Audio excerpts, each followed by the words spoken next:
All right, you want to fight crime? Let's get dangerous.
And well, hello there. It is Saturday, and we we started it brand new because they got new functionalities here within the StreamYard. So, welcome to another episode of From the Desk of a Small Press Publisher. I'm your host, Joe D. McPhee. Here, we got a pretty informative show tonight. Here, not like most other nights, but we got a few announcements. We got a loaded, and I do say loaded, new comic book pickups for the week here. We got a few announcements that's going to, be important for those collectors out there who are looking for these premium books. And we're going to have some fun and laughter in the meantime here. So without further ado, let's get some of the business in out the way, which means that we got Stupid O'Clock happening 1 hour into our show here, starting at 11 p.m. Eastern Standard Time. And that's followed up by Last Man Standing, which you get a little bit of a respite until Monday for Nevermind the Furthermore at 10 a.m. Eastern Standard Time. And let's not forget about Comic Book Spectrum Thursday, 7 p.m. Central, 8 p.m. Eastern. And this upcoming week, we're going to probably have some pretty decent reviews here. So, nevertheless, don't forget about Comic Book Spectrum this upcoming week here. But before we get into our announcements and everything, you guys are normally here. This is what some of you come in to watch on a weekly basis here. I almost said daily, but it's weekly basis. It is that time for new comic book pickups of the week. And like I stated before, it's a doozy. This month is going to be a doozy when it comes to books here. I'm going to do this again. We had some technical difficulties because it cut off the very end of the first time that we're going through this here. But as I said before, we had a big old box of comics that we have to go through. And like I said, October is going to be that month where we're going to have a whole bunch of books for new comic book pickups for the week here. And again, we got to get ready to go to storage. And I did a complete thing. It took, it took almost 30 minutes to do it the first time. So I'm just going to run through these real quick. And we're just going to go and just not really talk about a whole bunch of other stuff that's in between like we did in the first take here. Daredevil 259. That's going back into the box here. That's going to storage. Try to get the box back open here. Thing Marvel 2-in-1's 54. First Grapplers, first Titania, and Screaming Meanie, and all the other good stuff from the Grapplers. A lot of other key stuff happened in that issue. New Mutants number 2. Fantastic Four 291. Don't know why this is in upside down. Oh, I know why, because that's just the way that Randy likes to have his books, but he didn't tape it down. Huntress number 3 should finish off with that series of the Huntress that I have in storage. Johnny Thunder number 3 should be getting closer to like a second full copy of the run. Avengers 263, the beginning of the return of Jean Grey. Jughead's Diner number 3 and number 2.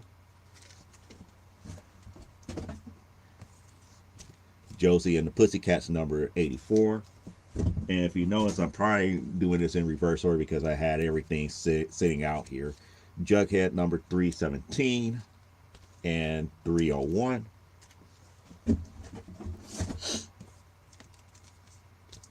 Miss Mystic from volume 4, number 3. Miss Mystic volume 3, issue number 7. 4, 3, 2, and 1 for volume 3, even though it says volume 2.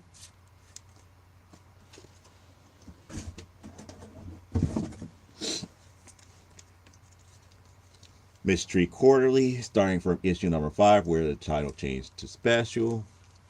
Number 7, number 6, number 5, number 4,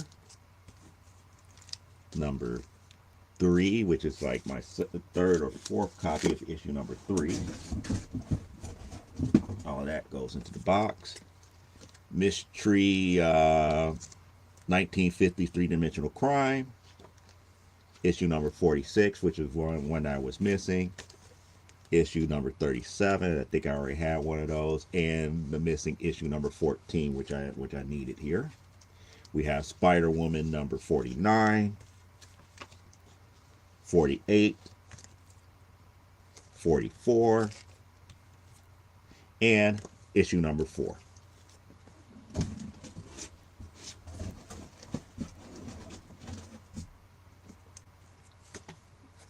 Then from the later run of Spider-Woman, another issue 11, 18, number 8, and from the Julia Carpenter run, issue number 2.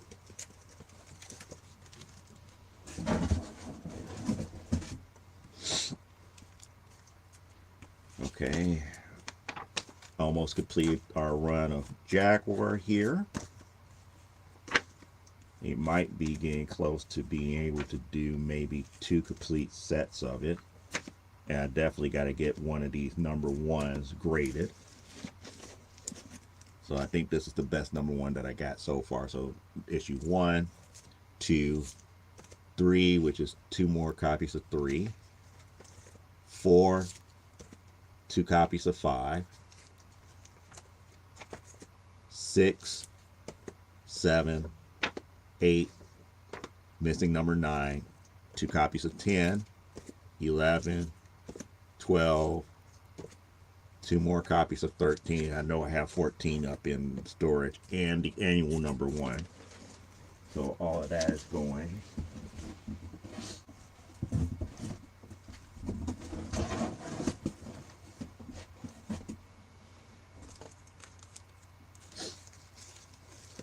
Then the new series that I started here, Batman Birds of Prey. We got issue 1, 2, 7, 10, 14, 16, 17, 18, 19, 2 copies of 20, and 2 copies of 21, and 22.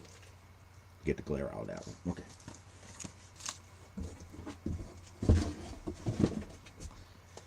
The problems of filling things and everything, and everybody's like, well, you do it in post. I don't believe in post. Takes too long to splice things together and everything here. Avengers 75 Legacy 490. The last issue of Mystery, which is issue number 50. Black Diamond number 4. Full run of America Comics, issue 1, 2, and 3. Classic X-Men number 36. Gen 13 number 5 from volume 2, number 30 from volume 2, number 41 from volume 2, and think from volume 4, number 19. Return of the Valkyries, issue number 3, Black History Month variant cover. Stargirl, The Lost Children, Supergirl and the Legion of Superheroes, which is really Legion of Superheroes, number 24, 25, 26, and 31.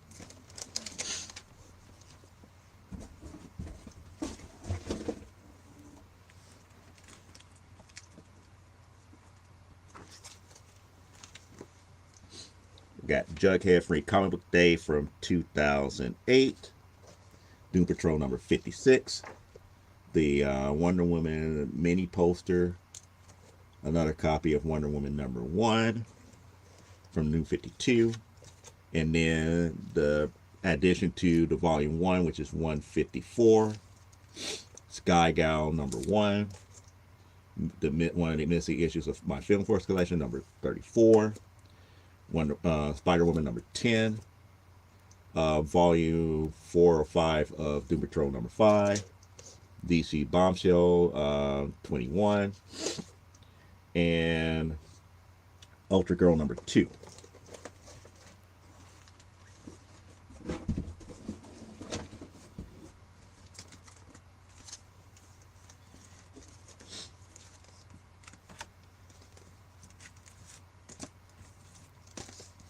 Fire and Ice, both trade and version for issue number 1.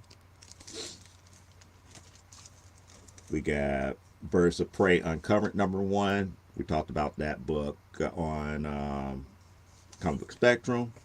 Chitara number 1.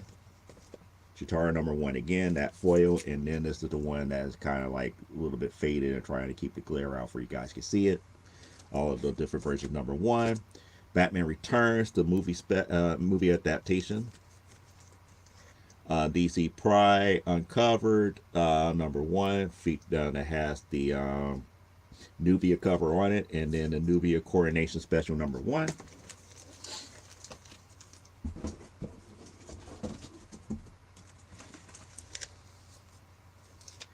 We got Star Wars Shadow of the Empire, like I stated before in the other one, that might go to Whatnot. We got Outsiders number 4, number 6. We got extra copies of Alias 27 and 28. Magnificent Miss Marvel number 4. Sensation Comics featuring Wonder Woman number 9. We complete our Somerset Holmes run with issue number 6. Modesty Blaze is a series that I'm actually reading right now. Tigra, Marvel Chillers featuring Tigra, issue number 3, which is the first appearance of Tigra, and Gen 13 number 4.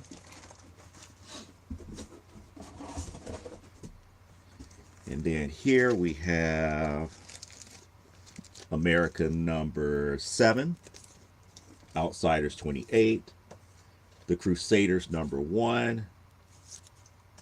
We complete our Zealot run with issue number 3, and then we complete the 12-issue limited series for Vision and Scarlet Witch, number 1, number 2, number 3, number 4, number 5, number 6, number 9, number 11, and the issue where the twins are born, which is the last issue, number 12.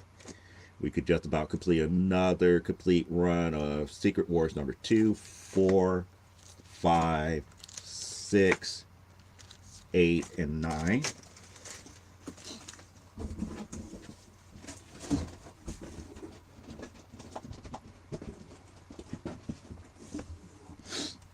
And then here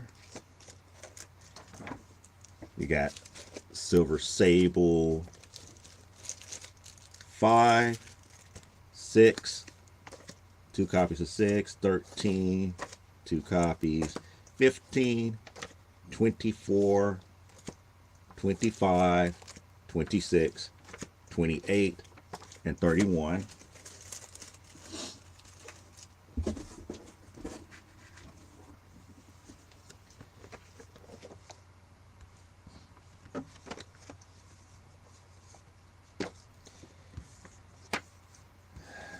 We got the full run of the Black Canary Limited Series, issues 1, 2, 3, 4.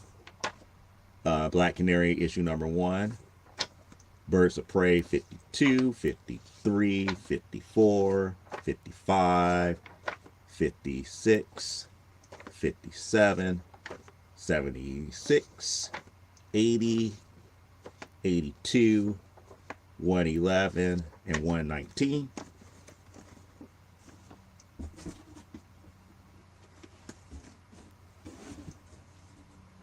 And we're almost towards the end here.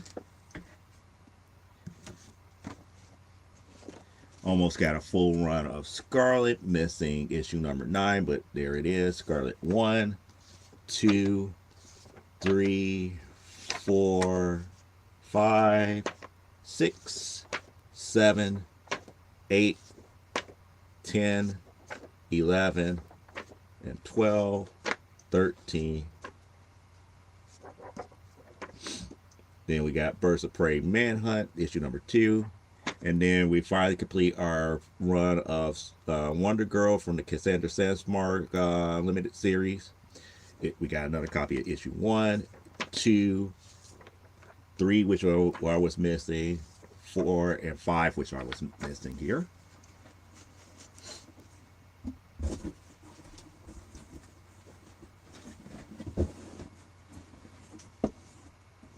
And then to end everything here, we're going to go back through some Supergirls. Supergirls 4, 10, 13, 15, 30. Supergirl plus Shazam number 1, annual number 2. Then 52. Supergirl and Team Luthor number 1. From a mini-series, issue number 4. And then we got DC Special Raven, the first 3 issues of the 4-issue set. So we got issue 1, 2, and 3. So I'm missing 2 issues out of that.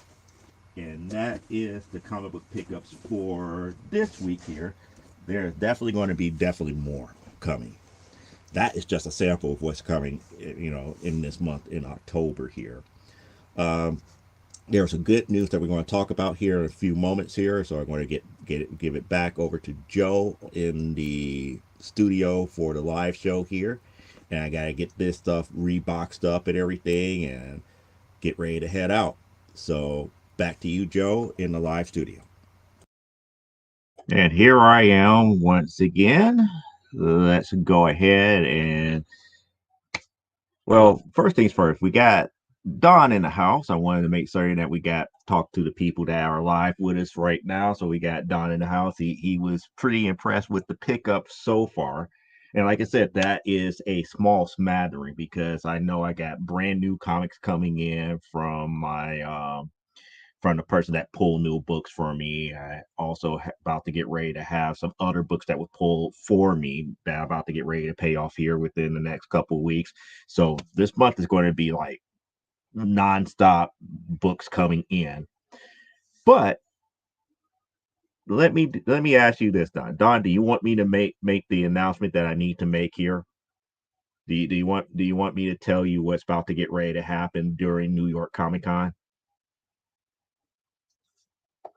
Yeah, something's about to get ready to happen in New York Comic Con. So I'm just wondering if Don is there watching and is he ready for this?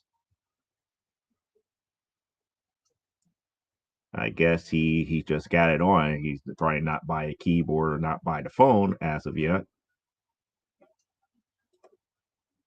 Haha, sure. Okay. Guess what's about to get ready to happen? New York Comic Con time. This is about to get ready to happen during New York Comic Con time.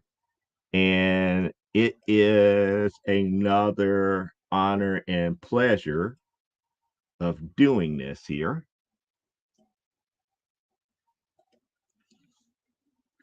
Whatnot has released another exclusive pack. It is called Marvel 24.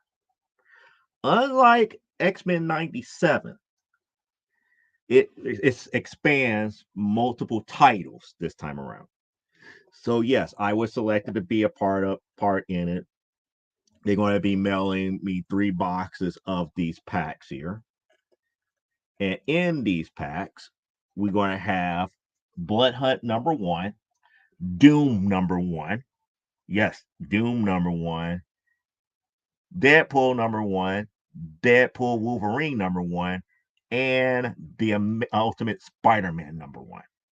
That's going to be the main titles that's going to be in these packs here. Now the thing here, this is like the year in Marvel 24 packs foils for which is the Whatnot exclusive, featuring 3 random unreleased foil variants by and then they talk about the artists that they have here. There's a total of 25 different variants to collect with only 5,000 packs available. The rarity tiers are like the standard foil is 1,500 copies. Pretty much you get one each. It's 1-to-1 per pack here. You have silver foils, which is 1-to-1. Gold foils, which is 300 copies per cover, which is a 1-in-3. So 1 in every 3 packs you might get a gold. You have a prism foil, which is only 175 copies per cover, which is 1 in every 6 pack, and the ultra red foil, which is 24 per cover, which is 1 in 42. Why didn't anyone tell me and Beans that at the time? I don't know. I don't go off of East Coast time. But I'm glad that you're here. And I'm glad that you made in for the announcement here because you were about to get ready to miss out on that one. The announcement is during New York Comic Con.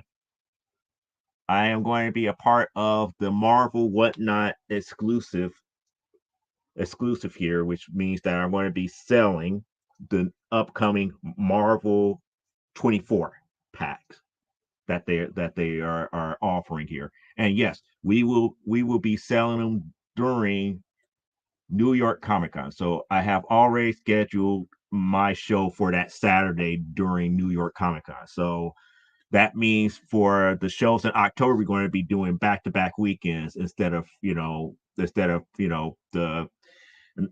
every 2 weeks in a month. We're doing back-to-back this month because of this exclusive for New York Comic Con. And in the packs here, this is what they're offering. You got an opportunity to get an exclusive Blood Hunt number 1, Doom number 1, Deadpool number 1, Deadpool Wolverine number 1, and Ultimate Spider-Man number 1. So that's what's going down here. So that is the bigger announcement here. How do you apply for the Marvel 24 packs? I actually get an invitation email through Whatnot. So when Whatnot says such like, hey, we're about to do these exclusives here. If you're interested in selling it, let us know by this date. If you get that email, it's like you pretty much stop everything, fill out whatever form, and go and do that process. Now, in that process, there is a selection criteria, and because I think what ended up happening because I know other vendors who did not do X-Men 97, they got placed on a wait list. But because I did X-Men 97, they probably saw how we did the X-Men 97. They said, yeah, go ahead and sell these too. That's the thing here. I want to make money. Okay, did you get approved to sell on Whatnot? Ask if you have Parallax, because that's the next step. First you have to get approved to sell on Whatnot. Once you got approved to sell on Whatnot, then you have to do several shows. Like I said, I did a couple of shows, for like a month or two, and then all of a sudden I started getting these emails about about these exclusives and whatnot. So that's how I got on here. Not super excited of the titles, to be honest. Yeah, some people are. Some people actually are. I'm up here like, you know what? This is more of the more newer stuff. I can see people being excited about Doom number 1, but the buzz as of right now is really over that Ultimate Spider-Man number 1. That's what everybody's looking for. At least that's the word on the street on Whatnot, is that most people are going to be searching for that red foil of Ultimate Spider-Man 1. Don't know how, don't know why.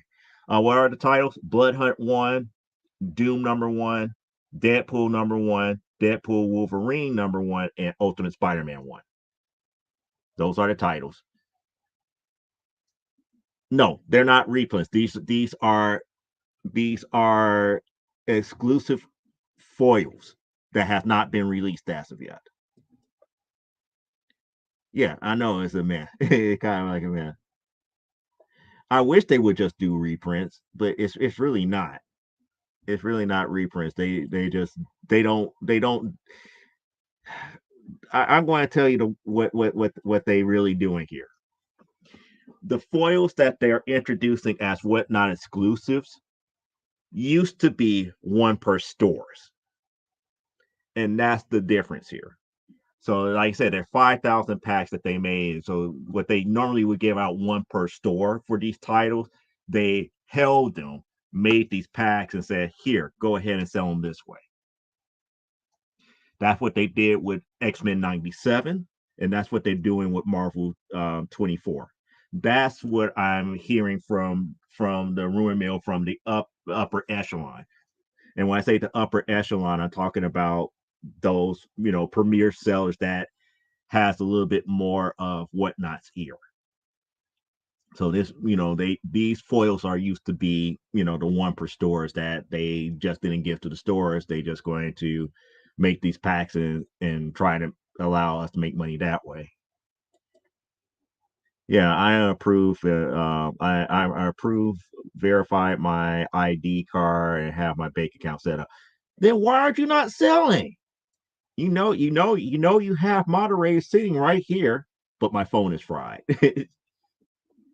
I keep telling you about lame Colonel Sanders using your cell phone. He doesn't wash his hands and always get the chicken grease and the oil and stuff all up in that charging port.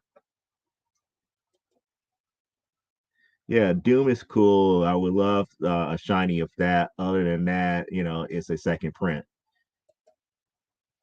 Yeah, yeah, it would be ninth print of Ultimate Spider-Man. Yeah, that could be true. Yeah, Ultimate Spider-Man would be dope. Yep. Doom would be cool. Yeah, I mean, no, to me, those are the two titles that would be worth it. But then again, that's just my taste in comics. And to be honest, I think I have a Blood Hunt number one first print somewhere around, but I just don't make a big deal about it. I have an Ultimate Spider-Man 1. To be quite honest, I think that's still here at the house. Blood Hunt would be cool depending on how they did the foil. Yeah, I could see the prismatic might be being fun for that one. Yeah, Doom Silver. Either Doom Silver or Doom Prismatic might be cool. Listen, Joe, I'm a large America. I always eat yellow. I'm set up to sell on whatnot too, but I need to get a printer or some stuff. Yeah, actually, the Doom is a third print.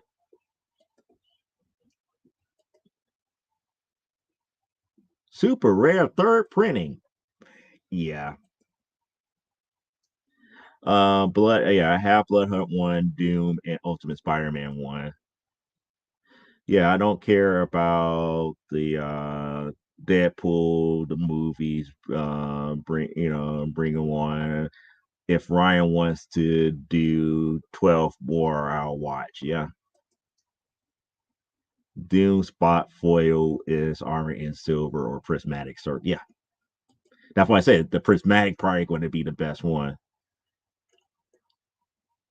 Well, since you guys need a printer, the best printer I suggest, if you give me 1 second here, I'll go ahead and show you what I use printer wise. And no, I'm not talking about this printer that's sitting right here that I do my 13 by 19 poster prints.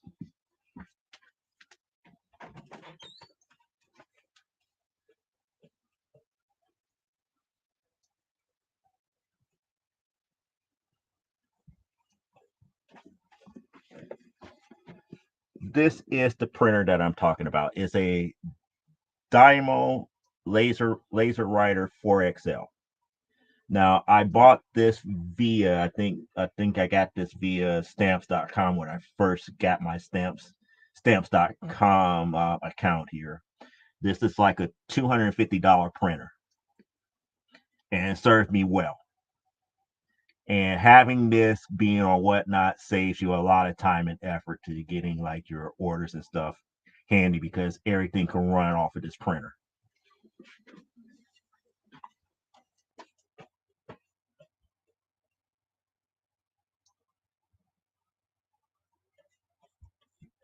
So that gives you a good idea of what to what type of printer to expect.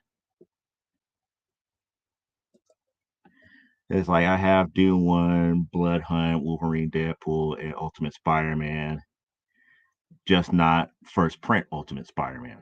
Really? That's interesting. Oh, look at me. I'm Joe. I print my own posters and I'm a fancy pants lad.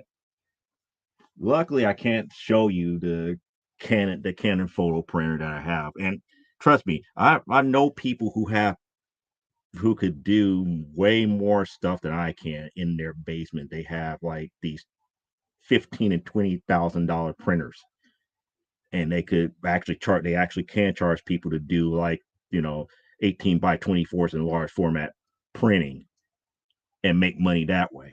Yep, I'm just up here being average. Do you have to scale too? No. Mm-mm. With the Dymo printers, you don't have to scale it. You don't have to scale it. It will print. It will print in a 4 by 6 format automatically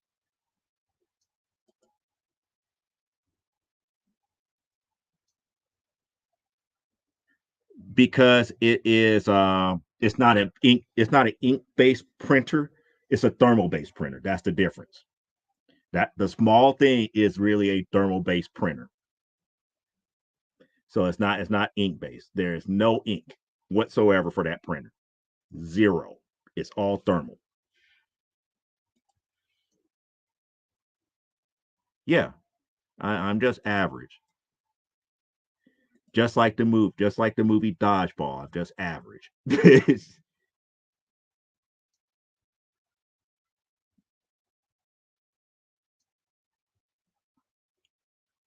Oh, you have to buy that separately. You have to buy that separately. The scale that I use is this.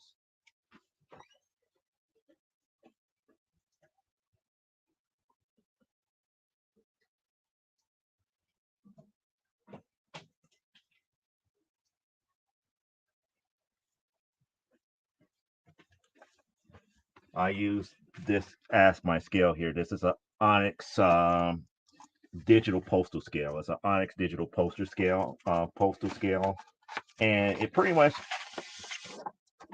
I mean, if you see, if pretty much if you've seen like spotlight comics or whatnot, it's pretty much a simple little digital scale like this. That's pretty much what it is.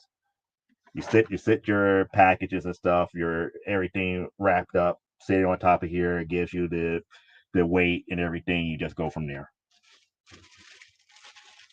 But to be quite honest, it's like one comic book with bubble wrap and a Gemini mailer is somewhere between like eight to 12 ounces. And like I said, that's Gemini mailer with bubble wrap and maybe in my case, what I typically do is use a polybag mailer. So that normally is anywhere between eight to about 12 ounces, just in general terms here. No, I figured out what you were talking about. I figured out what you're talking about. Yeah, it's like I could get a regular guy's thermal printer for like $99. Yeah, nothing wrong with that. As long as it could deal with the 4 by 6 paper, or if you want to use the 8 by 11, that's perfectly fine. However, whatever floats your boat. My human scale is sensitive enough for that. Yeah, yeah. You could probably most human digital scales are good too. Oh, the ironic thing about this thing here, One of the things I have done before is I have weighted actual luggage on this thing too to avoid extra fees for airplane travel. That's how durable it is. Yeah, as long as they are not over 1 pound. Well, it takes several books to get to 1 pound. So it's like when you set up like your marketplace, like for like your sets of books and stuff to that magnitude, that's when you have to really worry about the weight. But in general, like I said, one comic book in a Gemini mailer with bubble wrap and polybag mailer, if you decide to, it is somewhere between 8 to 12 ounces, just a given. If they go and normally charge anywhere, they normally charge what close to like $5. So I don't really worry about it. Yeah, yeah, your human scale, yeah, would go up to that.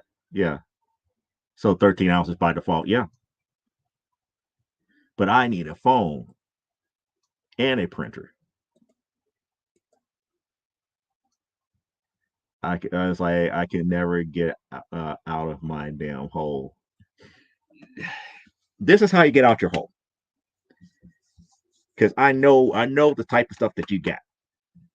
Because technically, to get out your hole, at least to start your whatnot journey, you only need to sell 2 books. And I'm not talking about the big books. I'm just talking about the, only two of your mid range books to at least get you somewhere between, you know, 350 to $400. Once you have done that, you got phone, you get your $99 printer, you use your human scale, you're good.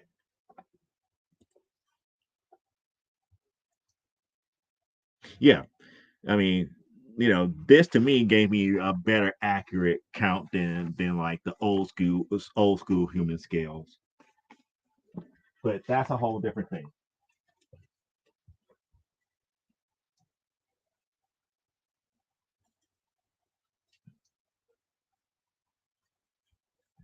So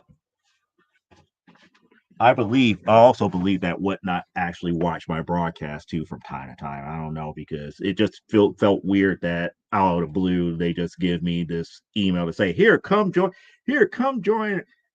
our webinar about being a seller on Whatnot when I did not apply for anything. I did not apply to be a seller on Whatnot. I just got the email. It's like, here, it's like we see that you buy stuff. Here, come be a part of the webinar.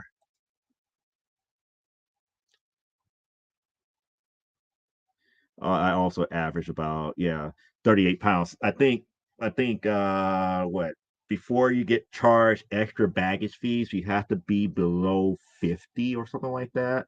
It's some weird total. The only reason I bring that up because going to some comic book conventions, I don't do the freight shipping. It's just easier to have like a separate carry check bag or something like that. As long as it's up under 50 pounds, it's like put all your comic book stuff and everything up in there, fly along with it. It depends on the type of show too. um a week.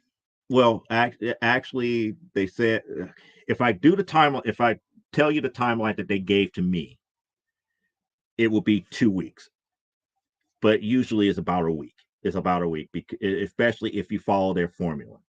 Because their formula is you have your show.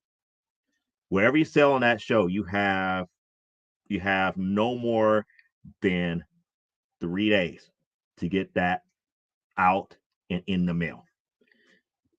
That 3 days is not a hard 3 day cap, but they do have their metrics of how they measure if you're getting the stuff out in 3 days. So if you get the stuff out within those 3 days, once it arrives at its location, they get to see when it arrives here. They may give you a little bit of leeway as far as when it arrives and when they start the process of crediting your account.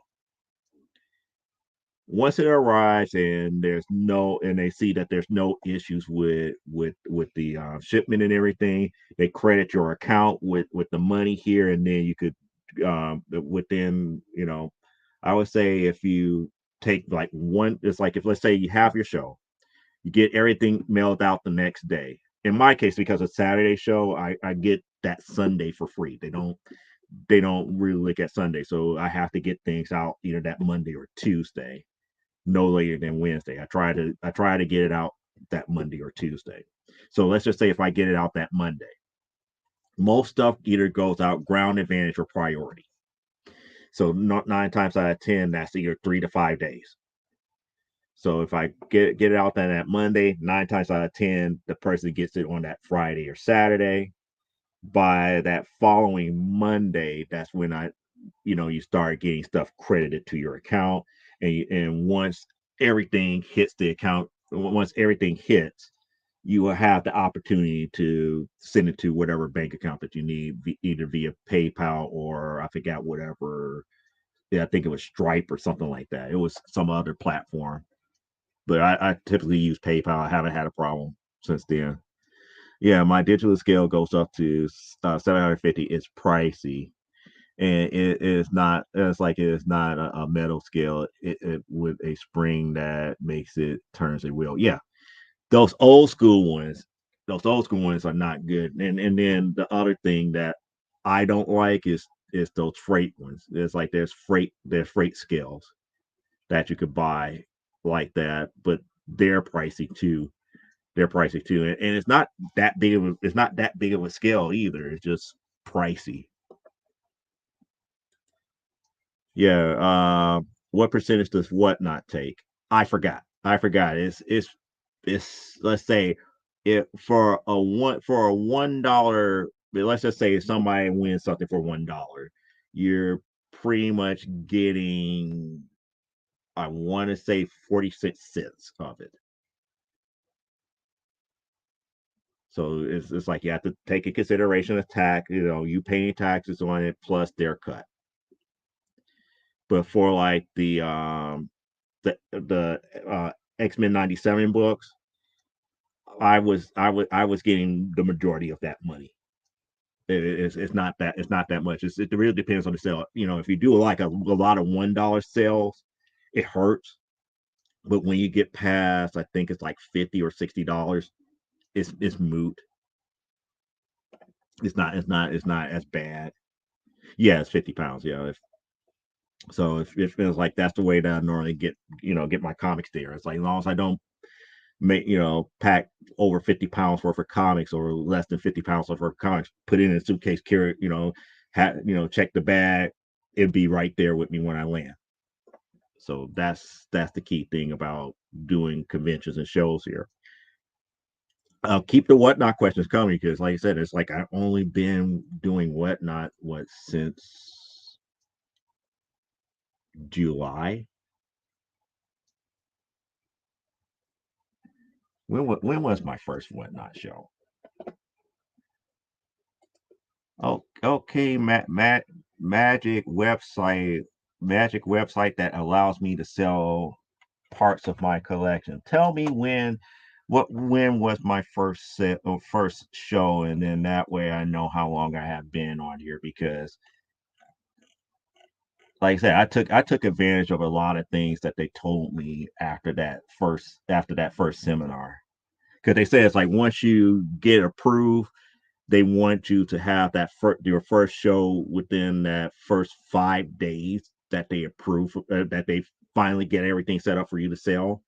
And then they gave me what close to like $25 to promote for free. This was money that they put on my account to use to promote and do all the different stuff that they want you to do here. If I sold or whatnot, I'd be the if I sold or whatnot, I'd be the moderator. Well, who would be your front man? Who would be on your camera? Oh, I will have George to sell from my mom's house. I don't want Beanie on the screen. and she would be on the screen if I do it from here. Yeah, yeah, she would probably be. Oh wow, it's been a couple of months. My very first show on Whatnot was back in May. I could have sworn it was July. I could have sworn I was not on here that long, but yeah, it's been 5 months. I've been on Whatnot for about 5 months. My major problem with Whatnot here is trying to figure out how to get people to buy my creative owned comic. That's my major thing here, and just being patient with the books that I do have that were extras in my collection here. And as I stated before, I am going to put this on Whatnot because again, that's going to my Whatnot sales here. The Shadows of the Empire #2. That's coming to the Whatnot show. Probably not for the Marvel 24, but the one for the $1 and more for the following week on the 26th. So the Marvel 24 is going to be October 19th. So you got a couple more weeks. That's during New York Comic Con here. So within the next couple of weeks are going to have the books and everything. So don't be surprised if I do another video to say, yes, they're here, this, that, and the other. Come and take a look at them. Shadow of the Empire would be a dope Pixar style GGI movie. Yeah, if they decide to do it, I would agree. That would be pretty dope here. But let's see what else we got. It's like no Harrison Ford, so it won't blow up the budget. And Christian Slater as Dash Rendar. That's the one character that I'm surprised that they haven't brought to a Star Wars movie. They have not brought Dash Rendar and they have not brought a Mara Jade. So I'm kind of wondering what's going on. It's like why are they skipping that whole generation of of characters? But then again, I get it. I get why they haven't done it. Being a Wonder Woman fan, I get it because you got too many fans out there that's going to be like, don't fuck it up.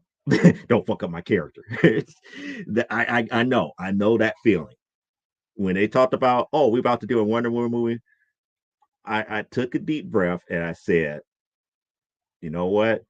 I got to take it on faith that they're not going to mess up this character. I don't care how long it takes for them to make that first movie. And the first movie was excellent. 84, again, that, I'm not going to talk about it. We want to stay positive here. They do not want to bring them in because they don't have to pay royalties. They own the whole library. Who are they going to pay royalties to outside of the actors? They own the whole library. So that's the key thing. Who are they going to pay royalties to? Just saying. But they totally get Chris Pratt to be Dash Rendar's voice and ruin the whole thing. Yeah, I always heard Christian Slater when I read the books or the comics. Intermediate.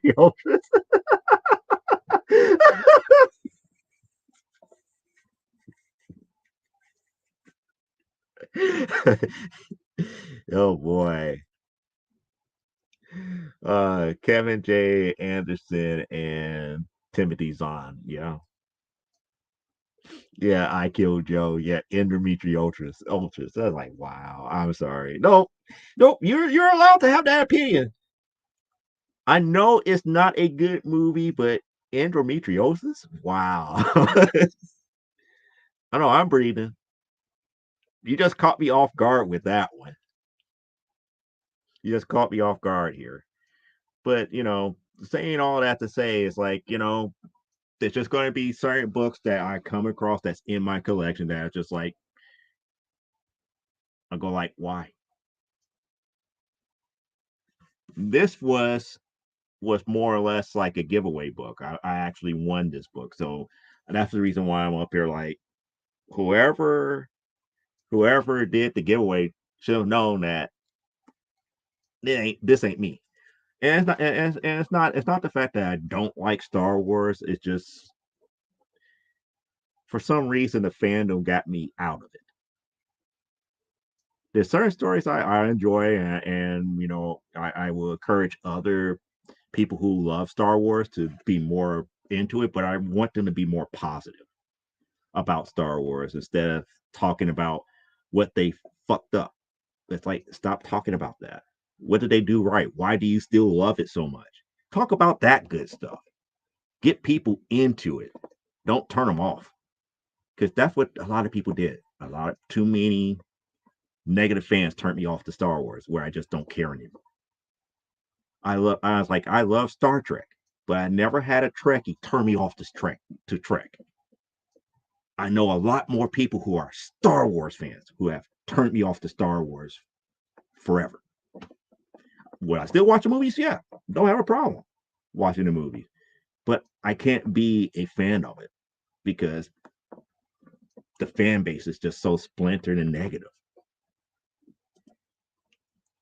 Yeah, I like it for the most common reason. LOL. I mean, it's just to me, it's good storytelling, and to think, you know, I, again, what I still come back to the whole thing. It's like, what if George Lucas got the okay to make Star Wars Flash Gordon? We would have a lot more Flash Gordon fans. Think about it. That's what Star Wars really was.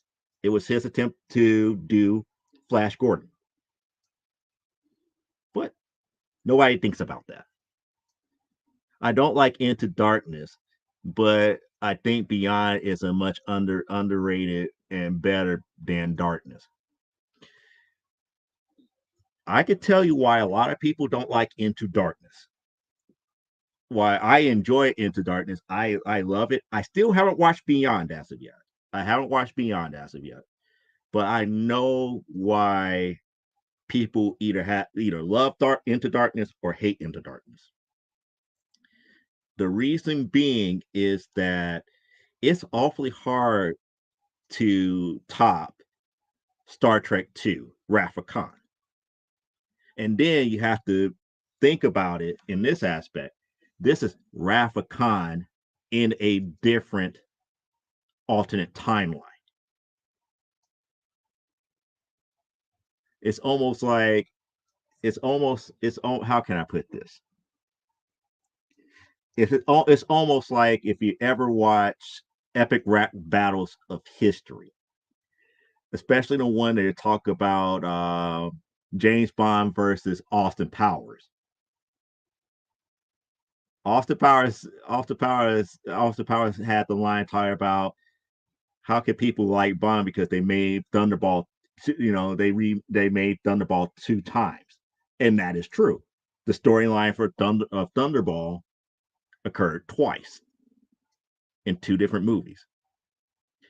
Into Darkness falls into that category because they did it twice.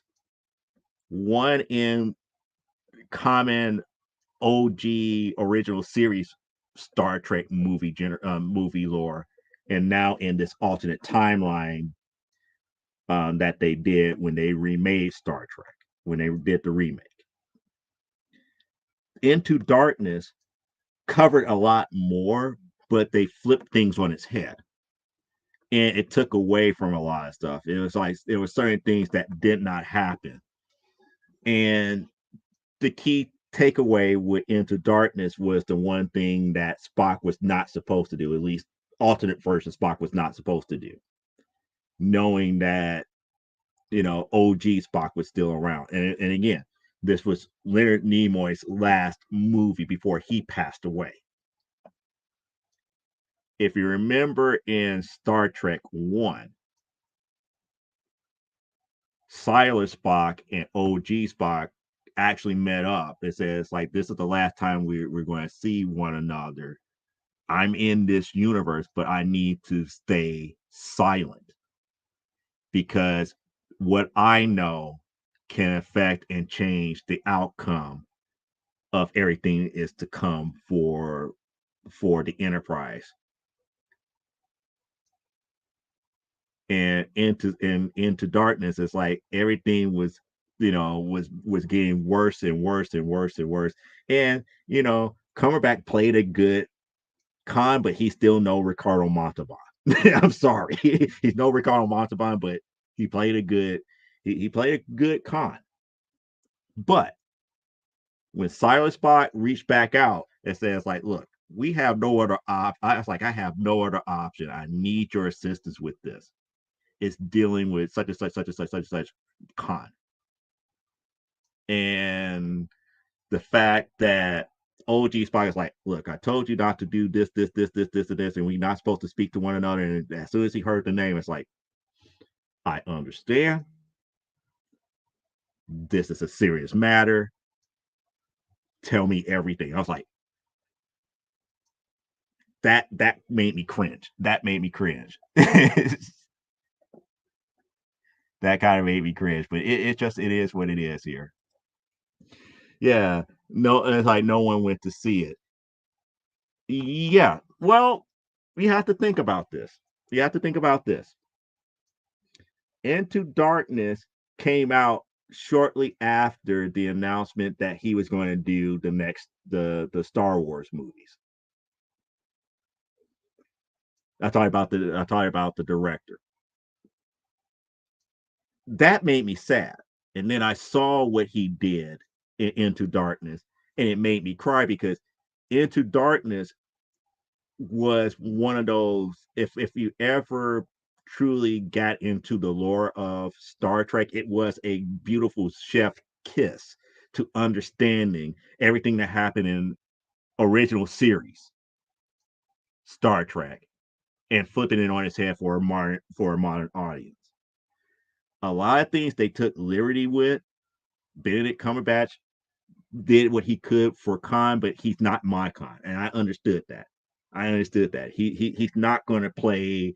He's not going to play the, if I could say, the more arrogant, having the superiority complex like a Ricardo Montalban had, both in the original series and in the movie in Star Trek Two. But it is what it is. Discovery season 1 is okay, but it fell off the cliff. Picard season 1 and 2 are horrible. Season 8 of the Next Generation, Picard 3, Lord, that crap. Yeah, I have not seen Picard, and again, I do have Paramount Plus, so I could go at any time to see Picard. But then again, a lot of stuff with Picard they won't do, especially if you read the Star Trek novels. One of the things that people don't know about Picard, if you read the Star Trek novels, is that at one time Picard was part of Black Ops for the Federation. Picard has done a lot of, if I could say, unsavory stuff in his career that they don't talk about. I don't even think the Picard series, would talk about a lot of his stuff.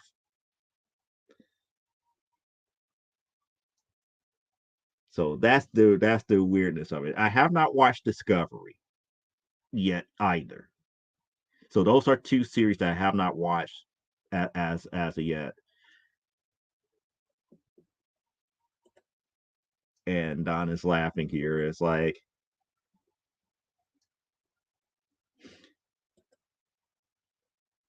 yeah, it's like you're a bit great. You're a bit gravy. Oh boy, never say never again. Yep, Thunderball, and Never Say Never Again were exactly the same movie. Oh, I love Chris Pine Star Treks. Yeah, I mean they were good. I have to admit it. He at first does not impress me as a James T. Kirk. But for a newer generation, he kind of make it work. He kind of makes it work, and I like it. I like the new Uhura, and I like the fact that Uhura actually hooked up with Spock in this one. That Uhura and Spock has that relationship, that personal relationship, like being boyfriend girlfriend, because it kind of made this version of Spock a little bit more human. It's like she could speak more to his human side than if I could, and then in the original series where Bones did.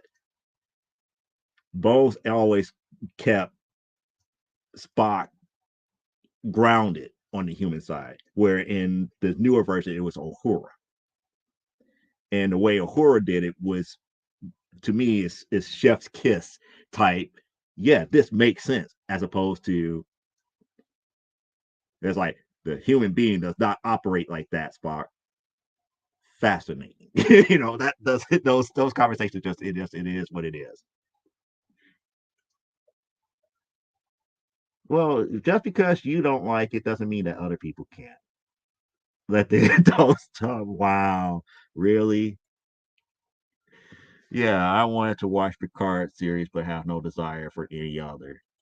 I mean, I heard good things about Picard, and those who were never a big fan of Picard in Next Generation hated it.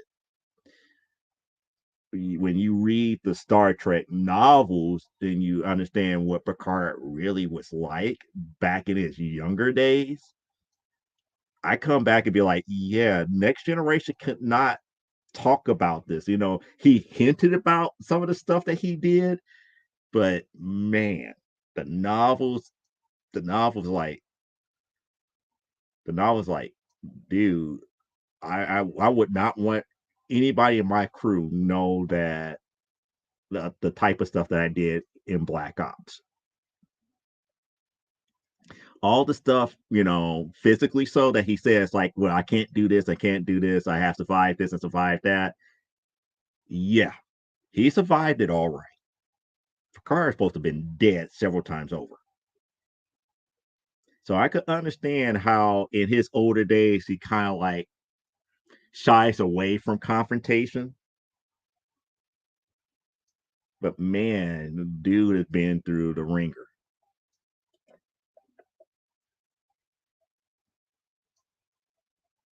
So season three. Season three is where things really get good. Okay. Yeah, it's freaking amazing. Yeah, yeah. Catch you up. Seven of nine in is in Starfleet and does stuff and hangs out with Picard. So in other words, they finally made it back to the Delta Quadrant. So seven of nine actually made it back to the Delta Quadrant.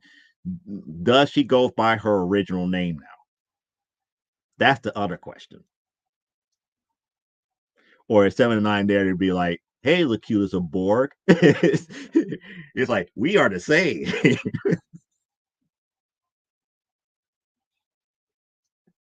Now there you caught up. You ain't right. You ain't right. You are not right. Yeah, it's like when he reveals he is Khan to Kirk and Spock, they should have it's like they should have been like, and what does that mean to us? And that's the thing. That's the thing. When he revealed that he was Khan, the only thing that they could go off of, because you have to remember that Pike was still around when Khan was there. Pike was long gone in the original series, because in the original series, it was the Enterprise that came across Khan and all his refugees, and Into Darkness. They were about to get ready to figure out what to do with these individuals at this one conference. And again, it was Pike who was telling Kirk, "Oh yeah, I just want you to tag along for you to understand the diplomacy of what you have to do by being a captain. Now you still have to be mindful that Pike was still over the Enterprise at that time. Pike knew who Khan was. Everybody else wasn't. When Pike died, that kind of became the whole thing about who is really going to be captain because again that was the other standpoint about Spock. Old school Spock kept telling Siler Spock, no, you can't be captain. Kirk has to be. You may not understand why, but he has to be. And that part to me threw me off because like this is a different universe. Why can't they co-captain the Enterprise? Why can't they be of the same rank? It was Spock's to have anyway. Why would Spock allow Kirk to jump the line in this universe? Those were the questions to be asked. That's the stupid stuff that you and I would pick up on when watching this movie. Yeah, I like Patrick Stewart Trek as well. It was the ones that pop that my pops put me on.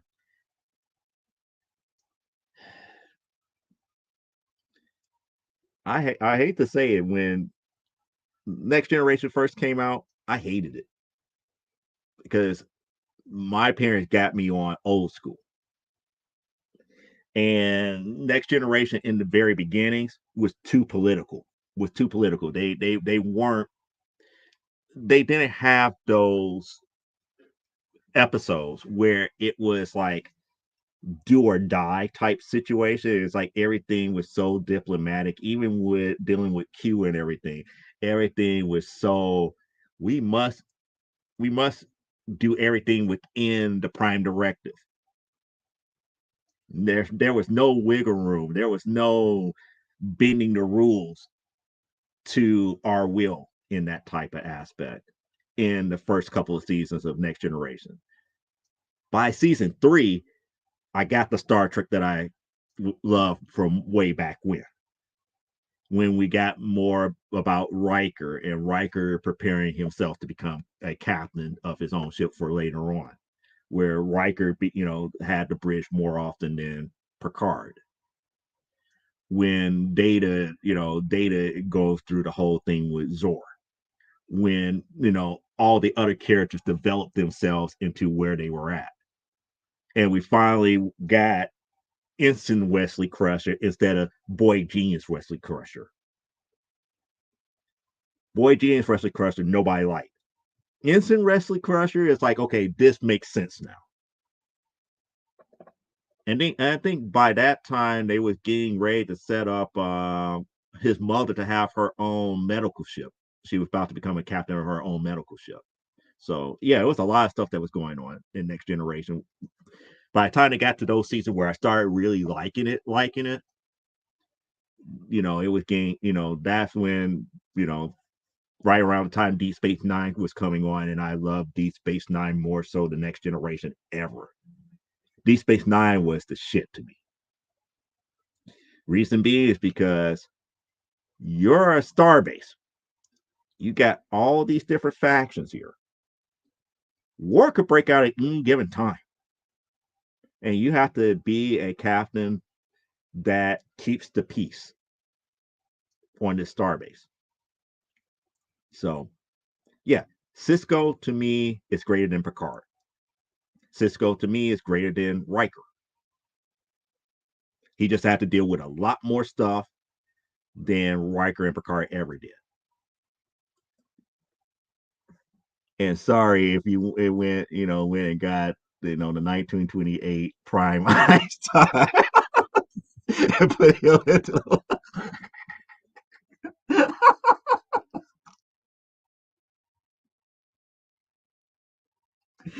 Okay, all right. Nemesis was horrible. Yeah, Nemesis as a movie was horrible. First Contact was interesting, but Nemesis, the only thing that was interesting about Nemesis was the fact that the Borg made a play. If they couldn't get Picard back, they made a play for Data. That was the only interesting thing about Nemesis. Because if you can't get Picard back, get the next best thing that will have just as much information about everything, which would have been Data. That was interesting. But the whole mechanism and the whole plot point about Nemesis was flawed from top to bottom. It's like people went to go see it just because it was going to be a big Borg battle. And he would be like like, what is this competition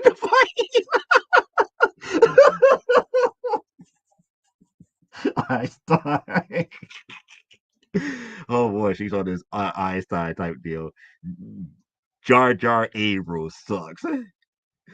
Oh boy, Jar Jar Abrams and Chris Torino, needs to be out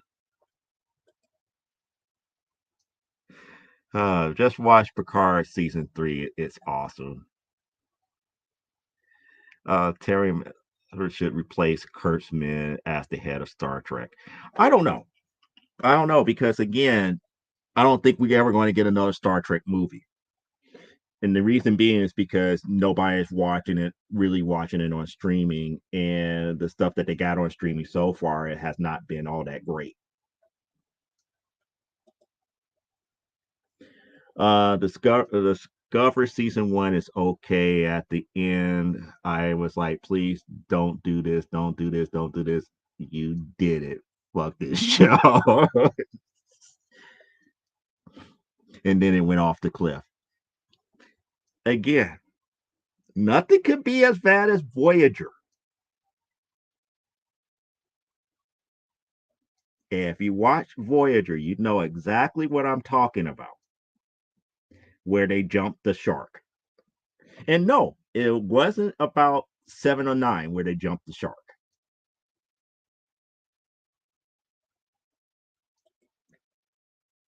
To say, did you ever see when he meets William Shat?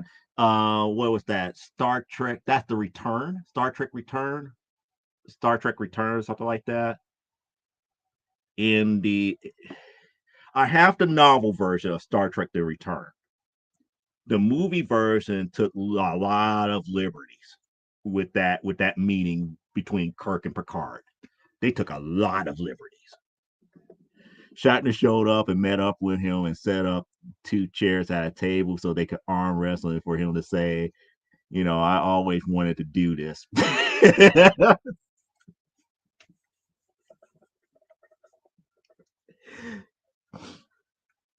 Oh boy. Yeah, Star Trek Picard season 1, season 2 made no sense. It's not the character as the like like Luke and Jake Skywalker.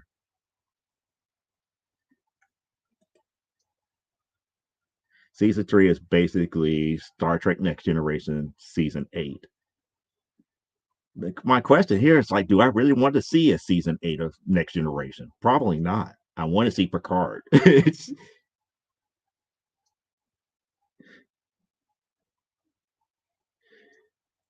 They want you to believe that they made it back.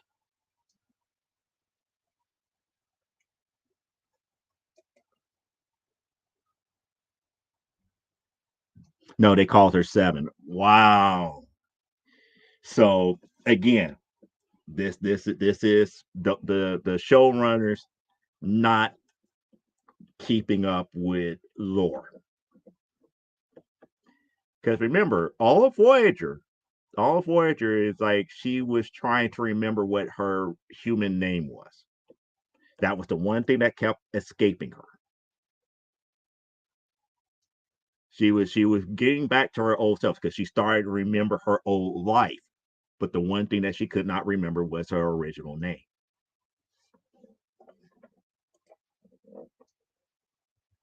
but she does have a name. Yes, I know that. Yeah, he got blown up at that conference. It wasn't the opening scene. It wasn't the opening scene. It was at least 30 minutes into the movie where he got blown up at that conference. It was 30 minutes in. Yeah, but he got blown up. He got blown up in front of Chris Pine at that conference. Admiral Rogue. Exactly. Exactly. Next Generation was a slog. Yeah, it really was. I did not like season one and season two. It wasn't until the later seasons that Next Generation made sense to me. And the other thing I didn't like is how they killed off Tasha Yars. Because Tasha Yar was integral of making Data who Data is. I like some of the nods that they did to her in later episodes, and I think she even came back in one episode temporarily, but they let her stay dead. But I'm just not happy that they killed off Tasha Yars that early in the series. The Measure of a Man is a great early episode. Yep. First Contact plus First Contact plus Picard into Action Hero Man. Man. It was fine for that, but then Insurrection, I like how he follows his belief. Yep. Yeah, I told you, everybody went to go see Nemesis, and if you love the battles, you are okay with it. If you followed it for the plot point, you're going like, what the heck am I watching? This makes no sense. Why would the Borg Queen ever want to do that to just get Picard back? That doesn't make any sense. And then to reveal that, oh, the real play was we had a backup plan. We're going to take Data, as if Data was just a regular android that they could just manipulate at will. I was like, I guess you don't know Data understands human emotions now. He knows when he's getting manipulated.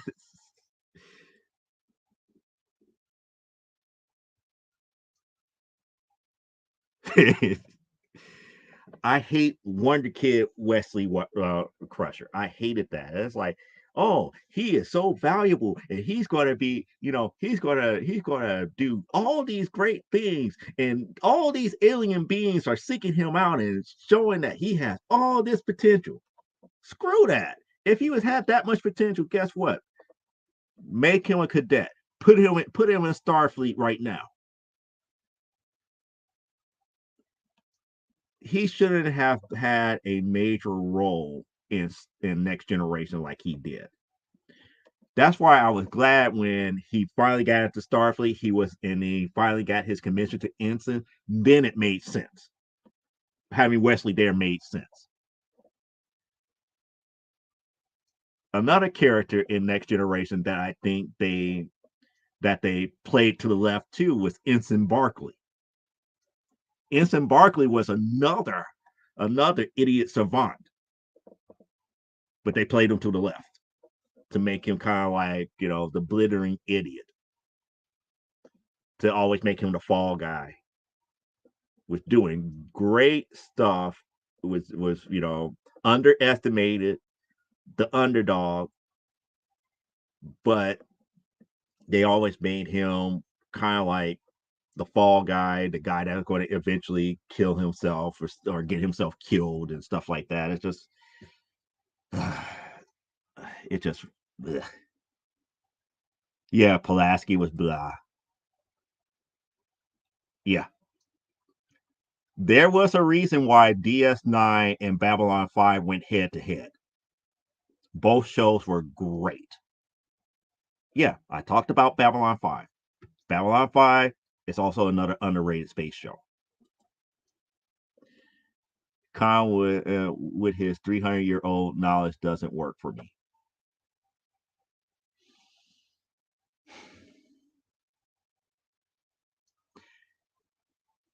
Here's the rub with that.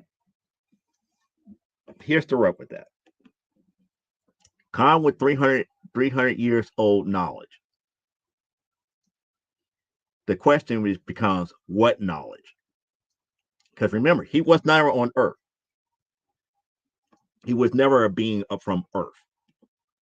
He was a being that was, going from planet to planet. We don't know what technologies he came across. Only thing that we knew is that he was bred from DNA of a lot of the conquerors from Earth. So, which means that which begs the question: what were they doing in space with all this DNA in the first place to create beings like Khan?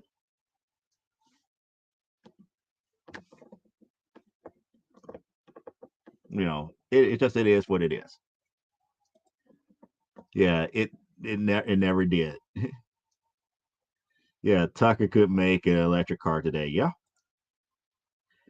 Just like Steve Trevor can't fly a goddamn fighter jet when he flew biplanes.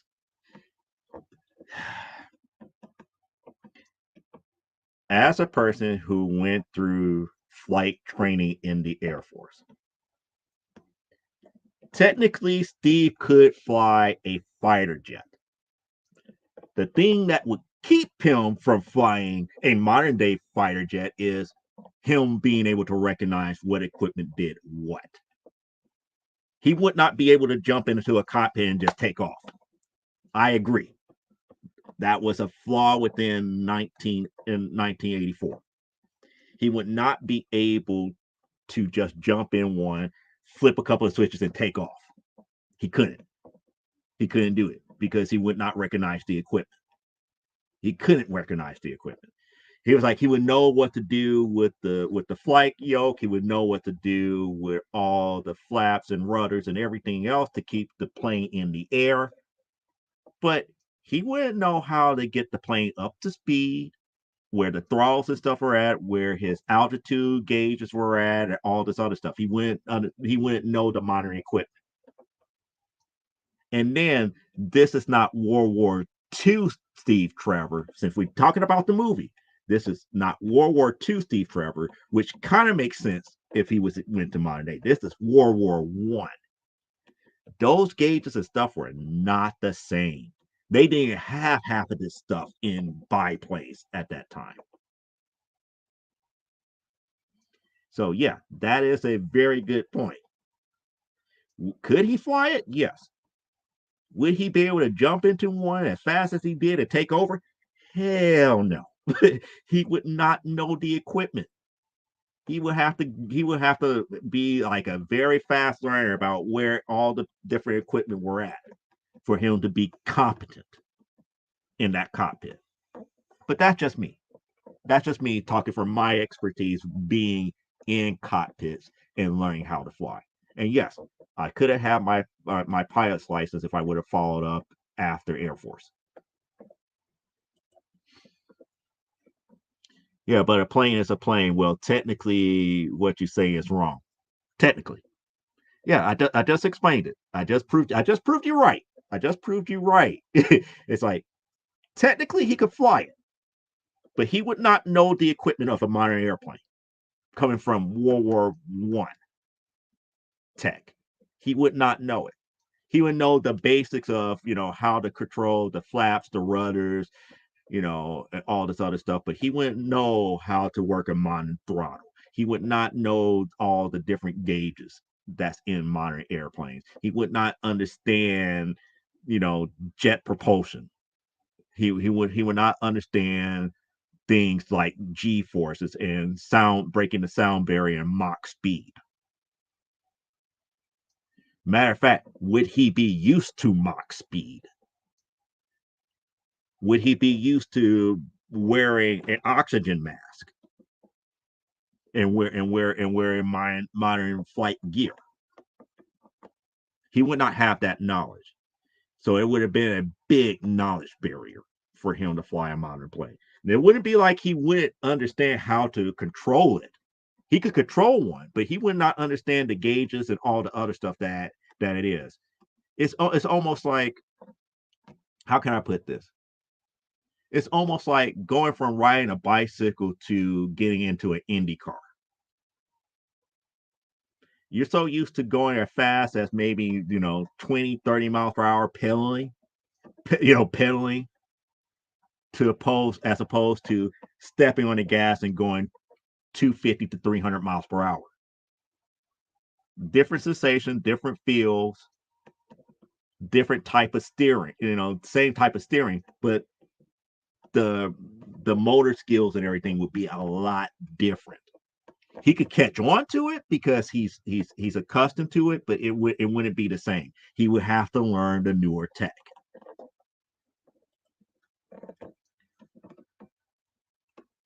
I got Paramount Plus. I just haven't brought myself to watch it. Remember, I told you I watched Good Burger 2. I got Paramount Plus for Good Burger 2 and kept it because, like, oh, you got some other stuff that I wanted to watch. You got a whole bunch of Star Trek, the original series stuff that I could watch, but I never got around to rewatching Paramount Plus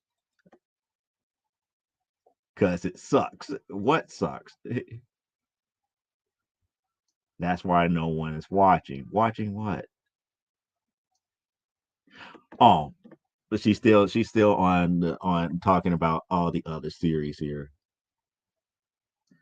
7 and 9 is eh. To me, 7 9 was meh. No, no, no. Chris Pine meeting. Oh, okay. Chris Pine meeting. That would be hilarious. That would have been hilarious. That would have been hilarious. It's like, oh yeah, it's like Chris Pine Kirk would be like, yeah, Pike was my mentor. Kirk would be like, "What do you mean Pike was your mentor? You mean that guy that was in that was crippled from the very first couple of missions that he went on in the Enterprise? He was your mentor? How?" He would be like, "How?" It's like that guy hated my guts. How is he your mentor? Yeah, that's how Shatner introduced himself, and Chris Pine bust up, laughing and hugs him. Yeah, yes, you do. You totally do. Her captain calls her name, and everybody else calls her Seven. Yeah, and the doctor picks the name Joe. Yeah, holographic doctor eventually picks the name of Joe. Yeah, in the final episode. Yep, of Voyager. But you know what the you know what you know what the fatal flaw of Voyager was, right? Loves Peter Weller, but his Robocop LOL like Admiral Robocop. Yeah, that would have been funny.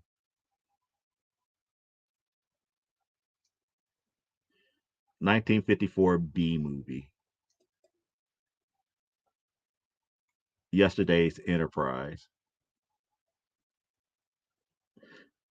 Like, yes, for sure, and never forgot the name of Enterprise.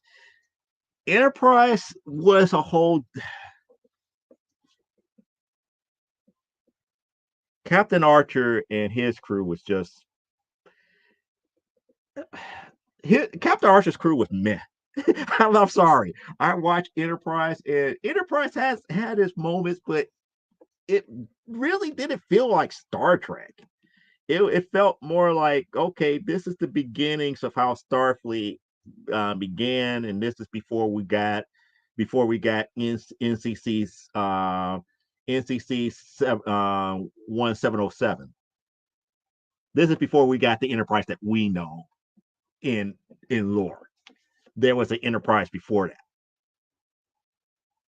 that led up into the NCC 1707, which is Pikes and Kirk's craft. But it's just weird. It's just weird. Yeah, the two worst partners are the two worst partners are better than Nemesis. Yeah, yeah.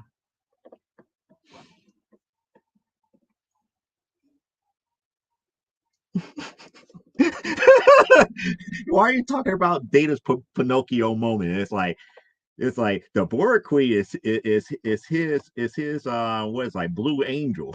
It's his Blue Angel. And it's like, see, we grafted him with real skin. He's like, oh, that I could feel that. Oh boy, yeah. Yeah, we it's like we could talk about how bad Nemesis was all day. Well, he got left back for being a douchebag. Yeah.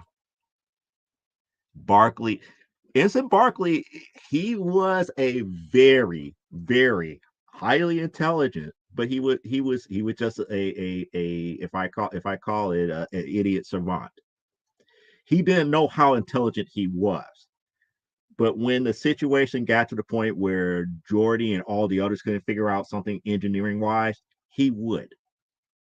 And then they changed the detail where he became more of a political liaison. So I was like, why? You're setting the guy up to fail. You set him up to fail. Yeah, huge misstep is not to make him a bit more integral in season 6 and 7. Yeah. Ooh, that's a series that you need to look up. I'm gonna let you watch it first. If you like, if you like Deep Space Nine, Babylon 5 is like Deep Space Nine on crack. Lot more threats of war breaking out in Babylon 5 than it was in Deep Space Nine. Yeah, you agree. Einstein today would have been like, but this is computational device. No. Eugenics were in the 90s. Yes, Steve Jobs in the 90s in 2435 doesn't work. No, no. Now you're making me think which one was this. Star Trek 4.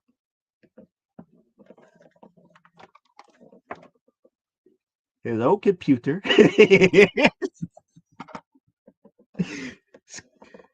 Montgomery J. Scott. Hello, computer. No, it's a mouse. It works like this. Oh, how quaint. I'm like, and the guy at Radio Shack was like, how in the world he's going that fast on a Tandy 1000 computer? Period. Joe went into flight training in the Air Force in modern planes. He was a flyboy in 19. Like I said, he would not know the equipment. He couldn't know the equipment. Again, I got to see those 1917 planes.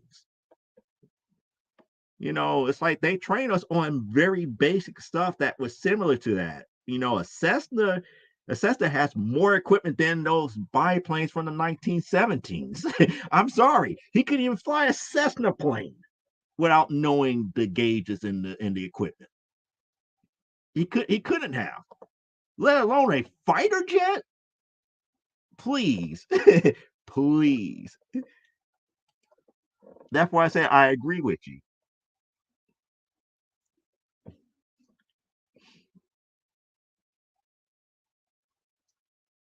Yeah, you would just hit the gas, spud the propeller, and win. He could control the plane level once it's up, but he wouldn't know how to get. Thank you. We agree. We agree. We agree. But again, here's the other thing that makes what happened in 19 and Wonder Woman 84 even more flawed. If you have ever been to the Smithsonian Air and Space Museum, none of those planes have gas in them.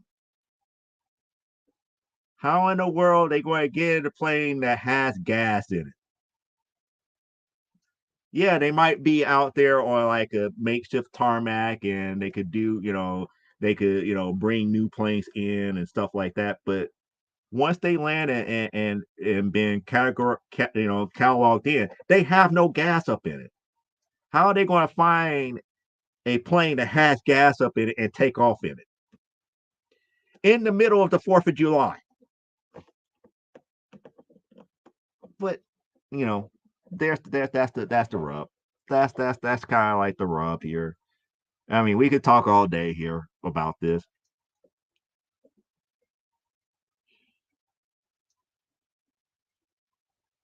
And an altimeter. Biplanes had an accelerator, deceleratrix or brake, a yoke, a gas gauge, and an altimeter. And the altimeter wasn't numerical or graphical based. It was a gauge that went left to right. And you had to understand, as it went this way what that meant, and if it goes back this way what that meant. It's not modern day altimeter to help you understand how high or low you were. And there's certain maneuvers that you could not do with a biplane that you could do with modern fighter craft.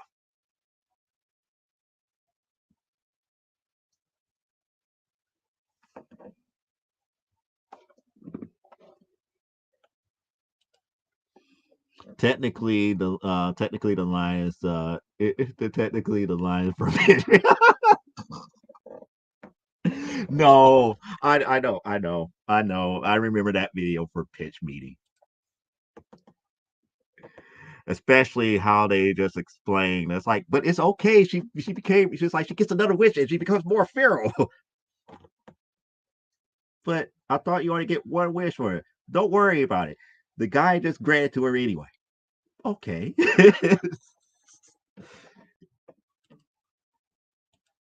Yeah, it's like you would need to wear an oxygen mask in fire planes for a reason. Again, if you go, like I said, the whole thing about the sound barrier, and going that fast.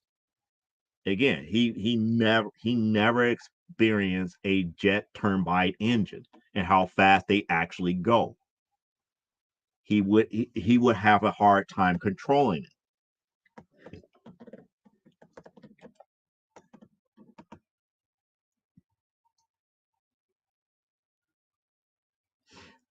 Yeah, you would have been gone out. You would have been out the area before that, before you saw it. At the speed that they were going in the opposite direction, they would have to like circle back to see the fireworks. They wouldn't just taken off and be able to flip upside down and see the fireworks. They would have to circle back and came into a direction where they could see it. But nevertheless, yeah, good burger. Yep, good burger too. Yeah, they have all the DS9s and the original series. Yeah. I have the Blu-ray with the OG and new effects for original. Okay. You can switch back and forth with A and B. Okay. Well, Pike, had a long tenure as captain of the Enterprise. Remember the cage, 11 years, according to Spock. Again, this is where I'm glad that I'm not Elaine. So I'm going to say this short, sweet, and to the point. If you watch the pilot episodes of Star Trek when it was with CBS, because CBS originally was slated to have Star Trek. They filmed two pilot episodes dealing with Captain Pike. Those two pilot episodes became the basis of The Cage, which aired on NBC when Star Trek actually landed on air. When they recast, took out Captain Pike and put in Kirk. So there was 2 episodes, which validates those 2 pilot episodes that they shot, which explains those 11 years. That's the reason why they had the footage that they was playing in the cage, because there was 2 pilot episodes that were shot before that, which a lot of people have not seen. But that's me being a nerdy Trekkie. I shouldn't be that way. When the Rock falls out of 9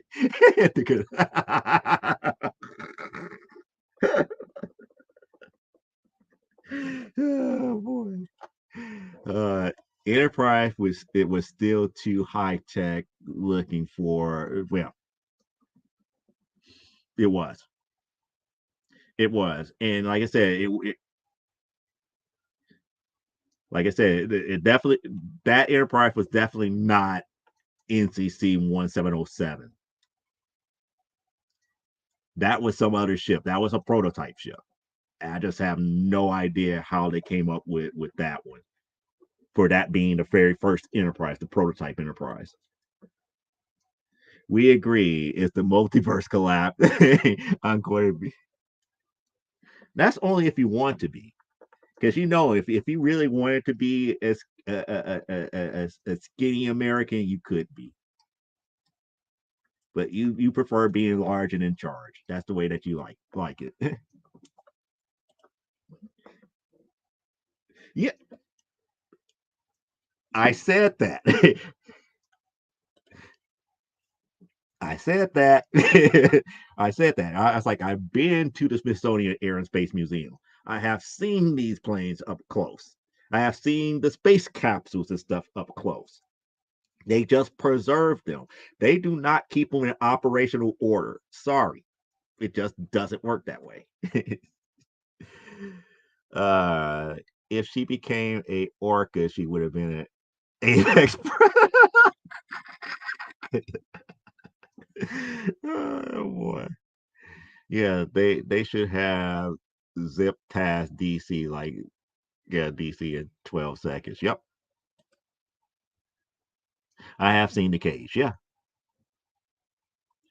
Yeah. I mean, it's just weird. It's like the cage was the pilot episode for Kirk era, but there was 2 episodes prior to that with Pike that never made it to air because CBS did not like it. Lucille Ball had enough within her. It's like, no, this is a great series.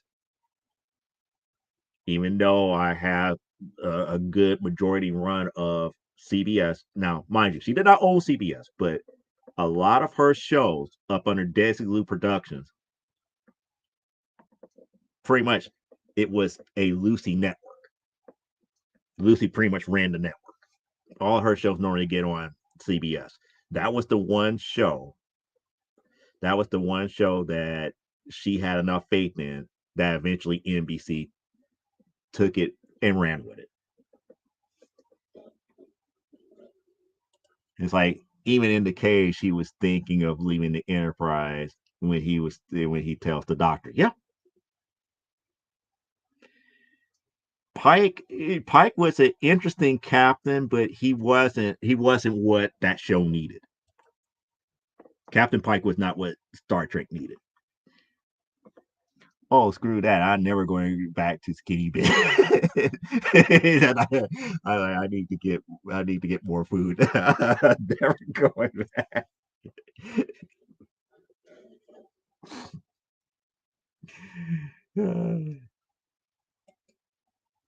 Oh boy, yeah, I have seen all 3 versions of the cage: the black and white one, the restored version, like the 62-minute one is the one that I want to see again, and the digitally enhanced 62s with new effects. I have not seen the one with new effects, but I want to see the restored 62-minute version. Yeah, the first lady, Lucille Ball, the first lady of Trek, and surprisingly enough, the first lady of Mission Impossible. Those were two shows that most people don't realize that they were originally Desilu shows. Mission Impossible and Star Trek. See, you're going to try to get me to watch Paramount Plus more. It's bad enough that I don't have time to watch HBO Max. I barely have time to watch Netflix. I I watch Disney Plus only because there's just a lot of Marvel stuff on there that I just haven't seen. And between that, that plus the two or three cable channels I actually do watch because I don't watch and that's a strange thing. I don't watch movie channels on cable anymore. I barely watch, to be quite honest, the three major channels that I watch on cable now. And you'll be surprised of the three channels that I watch here. The first one is a local channel here in Chicago, Channel 9. I watched that. I watched that for pretty much the news and probably like some of the CW shows and everything, especially since they got the CW back. So over this past week, I watched things like Trivial Pursuit, Scrabble, NXT from WWE, but all the other shows, mm, care less. But at least I get my news, my morning, afternoon, and evening news there. I watch Cartoon Network. That because in between not watching anything else, it is what it is. I watch Buzzer, which is like all the old classic game shows, minus two that I will watch over and over and over again. They don't have Tic Tac Dough and they don't have Joker's Wild, but they finally got like things like Price is Right on there. They don't have old school Chuck Barris Treasure Hunt. I will watch that all day long. Treasure Hunt all day long. Um, but they got like all the other classic game shows on there, so I'm good with that. I'm good with that here. And every so often I'll watch the sports channel to catch occasional White Sox game or Bulls game, and then on Sundays I might watch Fox for a little bit just because of Bears football. Anything else is like movie wise or anything. If it's not on streaming, I just don't watch it or pull out the DVD or Blu-ray that I got if I really want to watch a movie. But that's just me. Yeah, have you ever? Yeah, I seen old school Admiral Ball from the original series. Yeah, that one I have seen. I don't think they ever did a meme with her in anything modern, not in a modern uniform, but old school original series uniform. Yes, Lucy as Starfleet. Yep, the 62-minute version is the entire vignette as the Orion slave dancing girl and the heavyset guy. Yeah. hmm Yeah, I had to watch Star. It's like I had to watch Stargirl. I started it and liked it, and then again, I'm a huge Luke Wilson fan, and then it's like he is so much better than Owen. I keep forgetting that Luke Wilson was whatchamacallit in that series. I can't think of the robot that he pilots, but yeah, I know what you're talking about with Stargirl. Buzzer is often I freaking love Match Game. You wanna know what's funny now? They finally did they finally started playing the other only good version of Match Game, which was the original Match Game 90 with Ross Schaefer.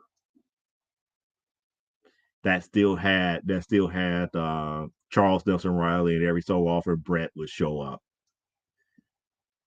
That was the ABC remake of it. All the other ones that came after, not so good. Not so good. I mean, I mean, I do hand it to Alec Ball when he tried to make it old school, but the modern twist on a lot of the questions just didn't do it for me.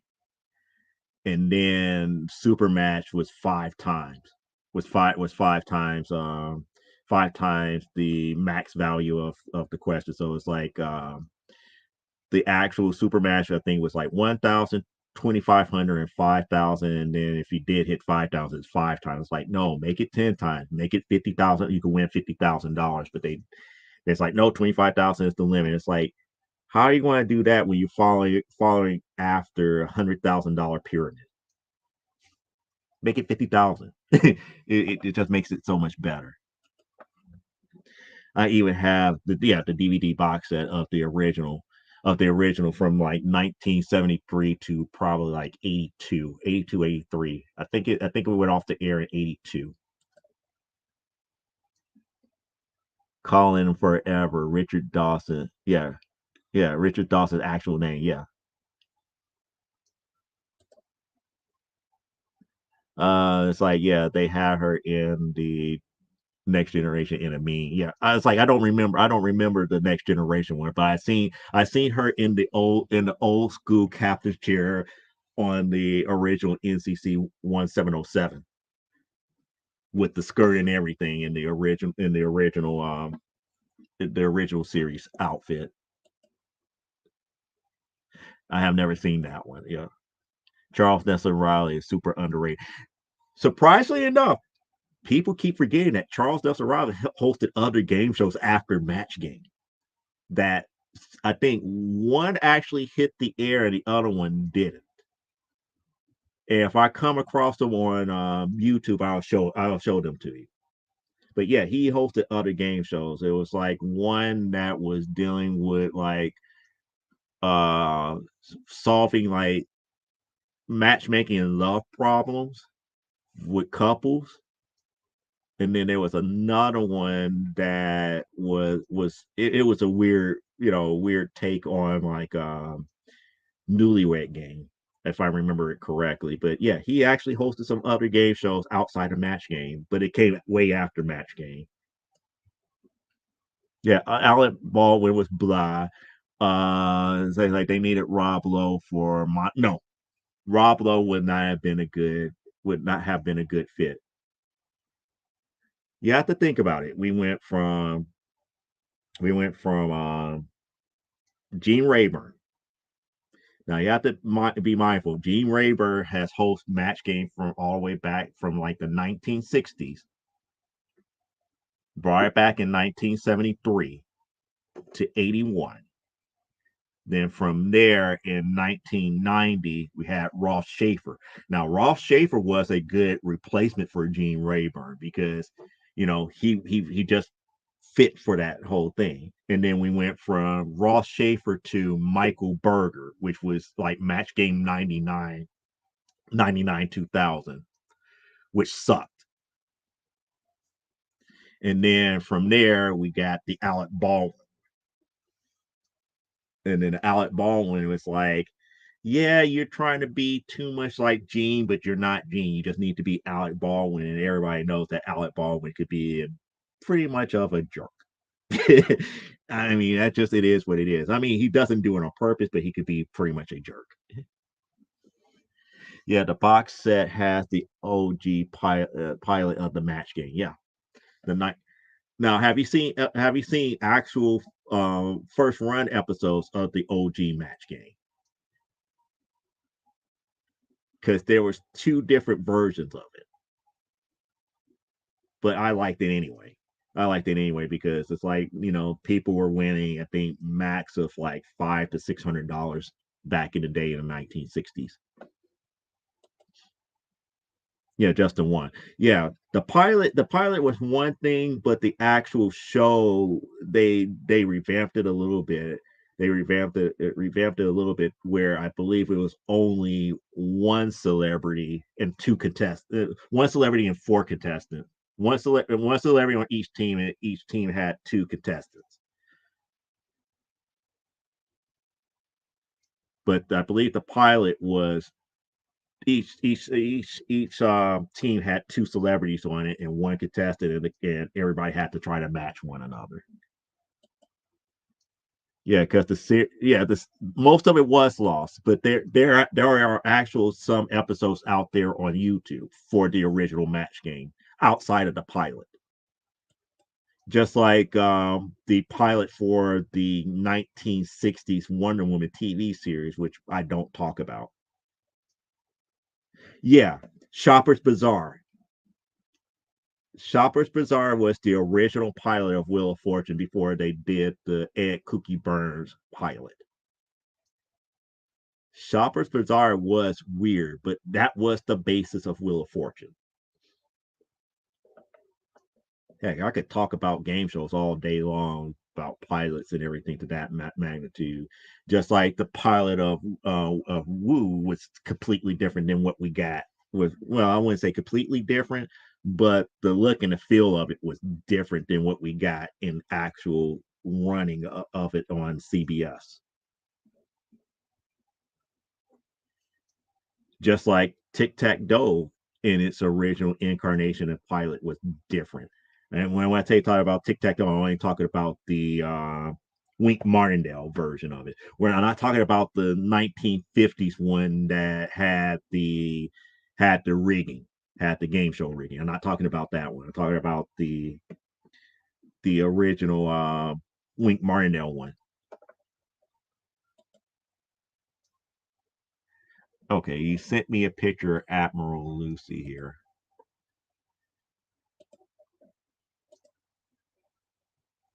So knowing you, you probably sent it through the Book of Faces.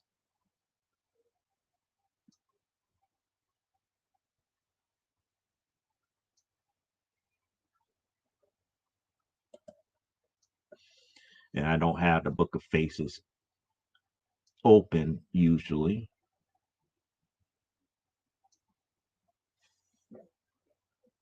Okay, so this is the next generation version.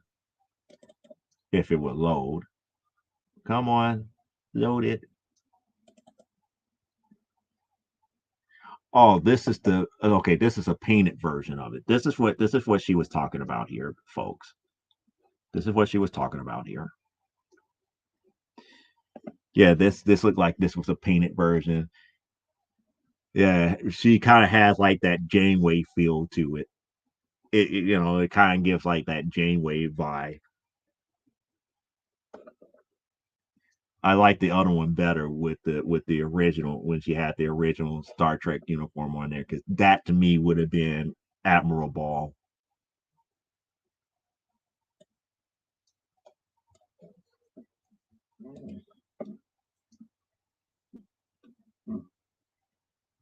Maury Povich did 21 modern age in 2000s.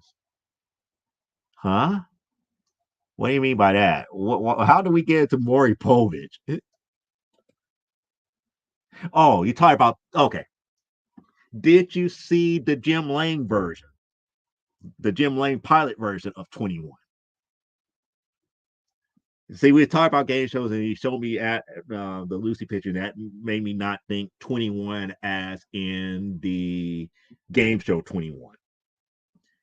We had the rig version that Jack Berry hosted back in the 50s, and then they tried to revamp it in the 1980s. And the pilot is out there on YouTube for the Jim Lang version of 21. And then NBC brought it back. NBC brought it back up under Maury Povich, and it was that game show was very short lived because of the simple fact that it was just too easy for people to win. It was too easy for people to win too big of a money. Yeah, that it would be a dope poster, especially if it had the prismatic effect up in here. You had like prismatic effects up in there. It would be a very dope poster, and maybe some like glow in the dark effects up under here and around there. So no, you have not seen that. See, now I got to try to track all these things back on YouTube here of all these game show pilots. Like 21 in the 1980s would have failed. that it would have failed because you know how Maury Povich had perfect seven, had the perfect seven in game after you beat an opponent. They had a version of blackjack with a randomized number counter,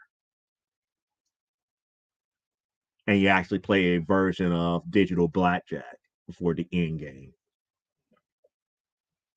I don't think it would work after the movie to everyone like was rigged. Yeah, and and surprisingly enough, they actually do have that episode out there on YouTube that they talked that the movie the game show talked about Stemple versus Van Doren.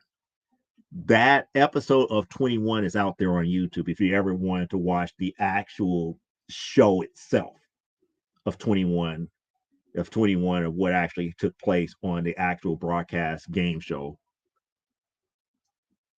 You could watch that as well. Not what they reenacted in the movie, but just the actual TV broadcast.